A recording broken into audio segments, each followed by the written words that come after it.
खुद देखिए ना, अगर ये 3-4 दिन से प्रोटेस्ट नहीं हो रहे होते, आवाज़ नहीं उठ रही होती, तो क्या सीबीआई इतनी जल्दी एक्ट करती या सुप्रीम कोर्ट इतनी जल्दी हमें हियरिंग दे देता? नहीं देता।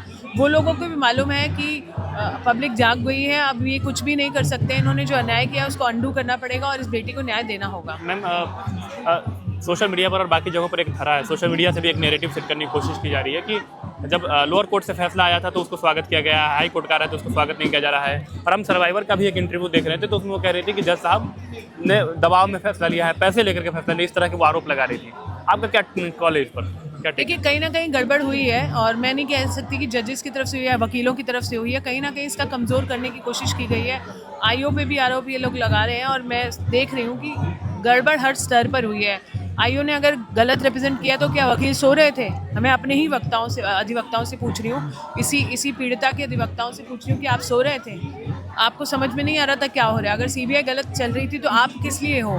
तो मैं सवाल सब पे खड़े कर रही हूँ, जुडिशरी पे भी खड़े कर रही हूँ और इनके अधिवक्ता जो है उन पे भी खड़े कर रही हूँ। मैम, उनको थ्रेट था तो उनको सिक्योरिटी मिली है सर्वाइवर को, सीआरपीएफ की। आप भी लगातार इस मुद्दे को लेकर के मुखर है, कल उससे पहले इंडिया गेट पर थी, फिर पार्लियामेंट के बाहर और आज यहाँ है। आपको किसी तरह का थ्रेट कभी महसूस हुआ है या सिक्योरिटी को लेकर के आपने भी कोई स्टेशन? देखिए, थ्रेट तो मुझे रहता ही है, हमेशा रहता है। चाहे मैंने रेसलर्स के लिए आवाज़ उठाई हो तो कुलभूषण सिंह ने काफ़ी कोशिश की, हमें इंटिमिडेट करा, काफ़ी लोगों असामाजिक तत्वों को हमारे पीछे छोड़ा गया। अभी भी हमारे आसपास हैं, बीच में हैं, पर मैंने अभी तक सिक्योरिटी मांगी नहीं है।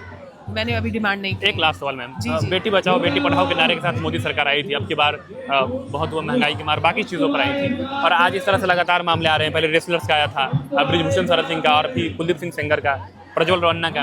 इस पर क्या टेक है, क्या कॉल आपकी? क्योंकि आप पॉलिटिक्स से भी जुड़ी नहीं, किसी पॉलिटिकल पार्टी से भी जुड़ी नहीं है आप, तो आपका क्या कहना है? मुझे बस यही लगता है कि जब रक्षक ही भक्षक बन जाए तो बहुत ज़्यादा उम्मीद नहीं की जा सकती बेटियों को बचाने की। अगर बेटी बचाओ बेटी पढ़ाओ का नारा दिया तो उसको बोल करना भी पड़ेगा ना। और सबसे ज़्यादा बलात्कारी तो आप ही की पार्टी से निकल के आ रहे हैं। ये कोई हम प्लांट तो कर नहीं रहे हैं बलात्कारियों को आपकी पार्टी में, आप ही की पार्टी से निकल के आ रही हैं चीज़ें। तो अगर आपकी पार्टी में ही बलात्कारी है तो आप बाकी समाज के लोगों से क्या उम्मीद करते हैं कि वो बेटी को नहीं छेड़ेंगे, वो बलात्कार नहीं करेंगे? जब सत्ताधारी पार्टी के इतने सारे लोग बलात्कारी निकल गए तो आप उम्मीद क्या करते हैं? जी।